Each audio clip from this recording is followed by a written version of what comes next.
Why is it that it is so easy to consistently overeat, doom scroll, binge TV, but it is so hard to consistently work out, build a business, build a relationship? After losing 100 pounds and making $100 million by the time I was 28, I realized something, which is that being consistent comes down to 5 key habits. So if you are ambitious but inconsistent, listen closely if you want to achieve your goals.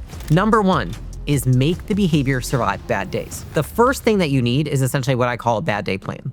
Most people quit their goals after like 2 weeks because they don't know this. The problem is that most people design their habits for their best days. When they're feeling rested, they feel like very emotionally regulated, they feel motivated, they have energy, all those things. But if you want to be consistent with things, then you actually have to be built on bad days. So if your standard only works when things are easy, it's going to fail the moment that the pressure shows up. And that's not a motivation problem, that's just poor design. So for example, for myself, when I was trying to lose 100 pounds, one of the main things that I focused on was what's the minimum viable amount of exercise I can do in a day, no matter how bad I feel, no matter how busy I am, no matter what I have going on. And so for me at that point in time, when I was trying to lose weight, I was like, I can always go on a walk. Like, it doesn't matter. I can wake up early and do it. I can do it after dinner. I can sneak it in at lunch. I can walk on a treadmill. I can always go on a walk. And so for me, it was being able to say that even if I can't get to the gym and do my perfect workout, I can at least go on a walk. And so then when there was those days where maybe I was supposed to go hit a leg day or I was supposed to do an upper body workout, but I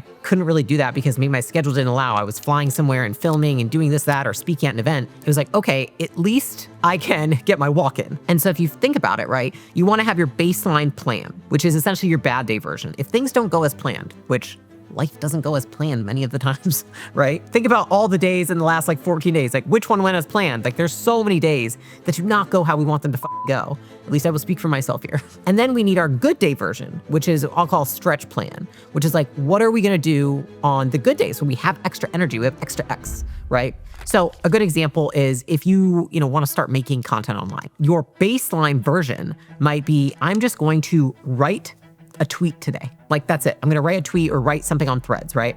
That's a base version. It doesn't take a lot of effort. What you would like to accomplish on a mediocre day or a good, normal day, as you might define it, might be, hey, I'm gonna post a short on Instagram. And then on your stretch day, maybe you wake up with a ton of energy, you've got a clear plate and nothing is getting in your way. Hey, I'm gonna write a YouTube video, I'm gonna shoot it, I'm gonna make captions, I'm gonna decide the thumbnail and the title. So even if you just get a tweet out, you're not losing, it's your baseline. And the thing is like the baseline in that instance takes like, maybe 10 minutes to think of. You don't need lighting, you don't need a camera, you don't need anything. There's really no excuses not to get it. Versus on the good days, it's like, okay, I'm gonna set up the camera, I'm gonna get the lighting, I'm gonna do my hair and makeup, I'm gonna do all these things, which that's fine. Either way, whichever version you're going with that day, you're going to stay consistent because you've added in flexibility, and the most flexible system wins, not the most rigid, not the most perfect. It took me a long time to understand. So before getting angry because you didn't get stuff done, ask yourself, is my goal designed for real life or for days when I feel really good? A lot of people come to me and they're like, Layla, I just can't get started on this thing because XYZ is going on in my marriage. XYZ is going on with my kids. XYZ is going on in my business. Great. Life isn't perfect. If you only can perform under perfect conditions, it will break the moment it's imperfect. The best time to start something is under imperfect conditions because then you train yourself to see that you can do things when there are not ideal conditions. And then you build more self-confidence than you would if things were perfect. I gain a lot more confidence in myself when I can perform under imperfect conditions. That's why you want to do this. The second principle is reinforce or replace. This is what most people miss. Even when they show up consistently, they accidentally make it harder on themselves. Every time you try to quit a bad habit, you're actually making the problem worse. And this is why and what you should do instead. You've probably lived through a very similar scenario to this, okay?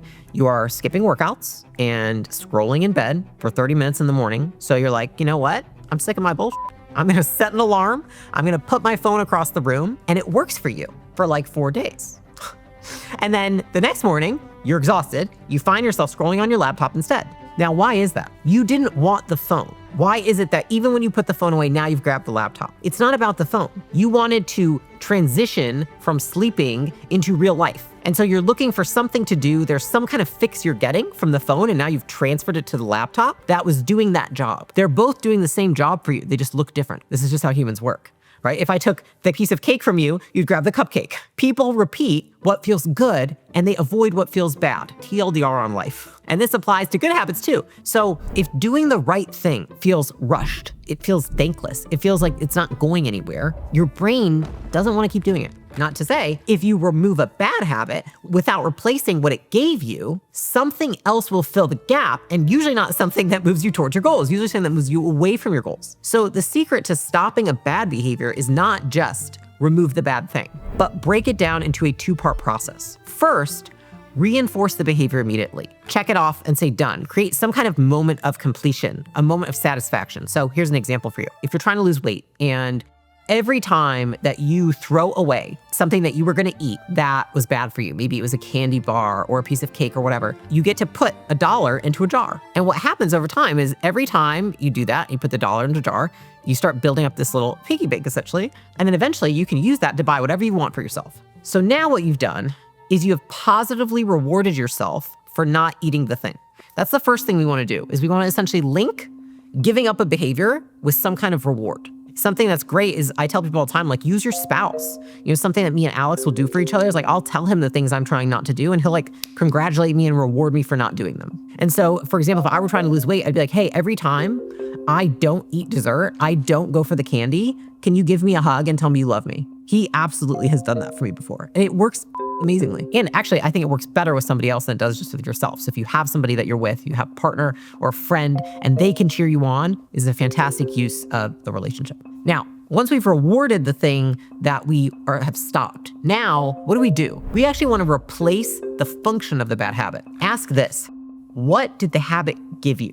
Was it relief, escape, reward? You're not going to know what it gave you until you stop doing it. When I first stopped drinking and doing drugs, I'll never forget this. I was in my apartment sitting there when everybody else was drinking and doing drugs. And it was like the first time I'd been like really sober for like more than a few days. I remember sitting there and being like, I feel very stressed.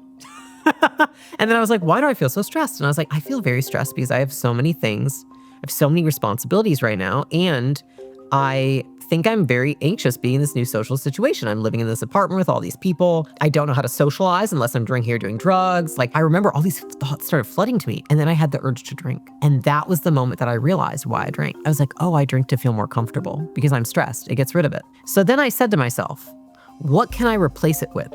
And that's why I lost 100 pounds. I replaced drinking with working out. So you know what I did? I would go to the gym when everyone was pre-gaming. I was like, fuck it, I don't care. Like, better than drinking and doing drugs. I would go there and it would be the college campus gym and there was like nobody there because it's like 9 o'clock at night. And I was like, fuck it, I'm gonna go do cardio. Because I knew that if I replaced it, I would be able to essentially like keep warding off the bad habit. So this applies to anything that you're thinking about. It's like, first we get rid of it. Then once we've gotten rid of it, there's this void and we feel uncomfortable. So for example, if you always get up and the first thing you do is scroll social media, it makes you feel like shit, which of course it does. I cannot look at social media when I wake up in the morning. So if you do this, I can guarantee it makes you feel like more than if you didn't do it. What can you do instead? Can you meditate for 10 minutes when you wake up? Can you make a nice, cup of coffee when you wake up? Can you listen to some classical music when you wake up? Those are all things that I have done. And I like them much more than scrolling in bed. And the thing is like now you're giving your brain not just something it's looking for, but something better. So the question that you want to ask yourself to figure out what this is, what habit did I remove without replacing what it actually was doing for me? Because for those of you who are trying to be consistent, you probably removed something, but you didn't know what it was doing for you. And so you end up either going back to it or going to something that's equally as bad. It's like, okay, well, if you just gave yourself enough space to find out what it's actually doing for you and not be so scared of like being alone with yourself and your thoughts, which I understand is a scary place, then you will probably be able to be consistent more than others. Now, here's the thing. Even once you replace those habits, that effort doesn't really go anywhere if you don't do this piece, okay? Number 3 is close feedback loops fast. Most people have no idea that not focusing on this or implementing it is what will destroy your consistency, even if you can nail number 1 or number 2. Here's the thing. Consistency doesn't work when people don't know what to fix next. So when everything feels wrong, people either overhaul the entire plan or they quit entirely. But if you get fast feedback and you close the loops quickly, it will keep your effort focused. Say you're trying to lose weight. At the end of each day, ask yourself, what worked? What broke? What's a small suggestion I can make tomorrow? How can I track what I'm doing? How can I create feedback loops? If you are implementing a new behavior, for example, let's say that you're trying to delegate more in your business and you're trying to make sure that you're doing a good job of delegating. At the end of each day, how can you prompt yourself, ask yourself questions to decide what you need to do the next day to be as consistent and even better? So for example, if I have a leader and I'm trying to get them to delegate, which actually I'm literally doing this right now with somebody, I have a self prompt that this person asks themselves every day, which at the end of the day, she fills out this thing. And what it says is there anything today that I did that I should delegate to somebody else? And then she just writes down what it is. And so what is that? Is it does two things. One, having a prompt that she's put in to prompt herself keeps it top of mind, which makes it more likely to be consistent. And it makes her feel like she's winning because she fills something out and completes it every day and then gets to apply it to the next day. And every day there's something that she finds and she's like, okay, I'll delegate this, I'll delegate that, I'll delegate this, I'll delegate that. Because a lot of people, what they want to do is they just want to go into execution mode, but you have to continue to prompt yourself with questions so that you know are you getting better? Are you getting worse? Do you need to change something slightly? Now, as you're going along and you're closing those feedback loops and you're asking yourself these questions, one thing you will notice is that you are going to want to change your mind about things and you are probably going to want to change the plan, which brings me to number 4, which is decide once and remove options. If you are deciding every day whether you're going to do something, then you are relying on willpower. You're not relying on a system. And if you have systems, you can be consistent very easily. And I don't know about you, but I'm not fucking motivated every day. And I don't have a full tank of willpower every day. In fact, sometimes I have like this much willpower and I don't want to do anything that's on my schedule. If you want to be consistent, it's going to require defaults, not making a daily decision. And the people who look super disciplined, they are not fighting themselves, having all these thoughts inside their heads. They've actually made the decision and they're just sticking with it. And so what I mean by this is a few things. One, for myself, for example, once it's past Monday, my calendar's set. Your rule with yourself is that you already decided on Monday, and that was the last day that you've given yourself to cancel or move anything. And so you're sticking with your plan. Is that because I'm not honoring how I'm feeling, etc.? No, it's because I made a decision when I was in the great state of mind, and I said, this is what I'm gonna do, and I'm not gonna rehash it every day. Something I've become very good at, and even my husband will say it's probably a little rigid, but like I make a decision, I'm sticking with it. Your mood follow the plan, as I like to say, because I know that my mood's gonna change every day. I might wanna eat something different. I might wanna work a different way. I might not wanna do this, might wanna do that. Well, that's just me being a little princess. I need to stick with the plan if I want to achieve my goals. If you want to be consistent, you have to ask yourself, what is something that I say I want to be consistent at, but I'm still redeciding about it every day? What is that thing? Is it what you eat? Is it how you exercise? How you show up in your business? Is it the risks you're taking for your business? The investment you're making in your business? What is it? There's a lot of things that people promise themselves. Then they break those promises once the day comes and they don't feel as good. They're a little tired. And that's because they've essentially made an impermanent decision. For anything that's important to you, decide one time. Do not decide every day. So let's say you want to be more consistent with outreach in your business.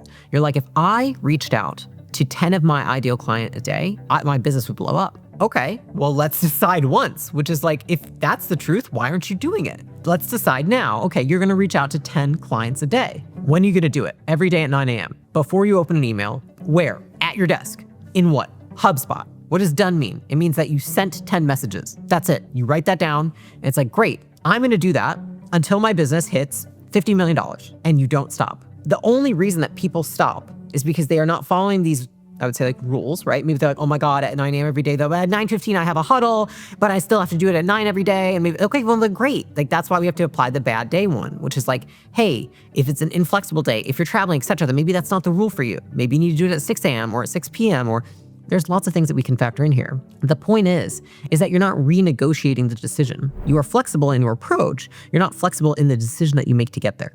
The 5th piece is to track behaviors, not outcomes. This is probably what kills consistency for a lot of people. And it's really just about people that track outcomes instead of leading indicators or behaviors. So say you're trying to make more money in your business and you're like, I am so excited about this. I'm gonna kill it. And you're like, I commit to every single day, I'm gonna work from 6 a.m. until 2 p.m. And it's like week 1, you're like, cool. I reach out to some clients, I'm running a webinar, and maybe you make, I don't know, like $3,000. Then the next week you look at your bank account, you're like, oh my God, I have $500 in here. And you're basically ready to quit because you're like, nothing works, Layla. Nothing works to get my customers. I'm not getting enough money.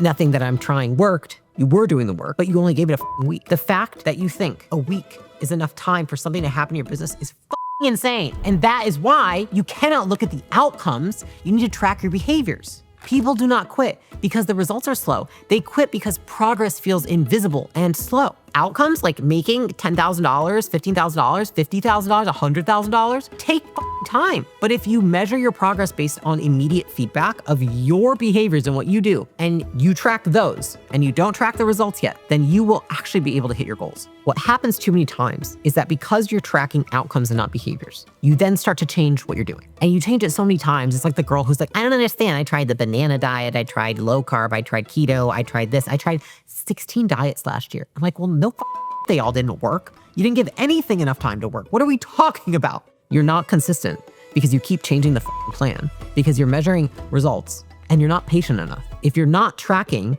what you can control and you're just judging yourself based on not getting results yet.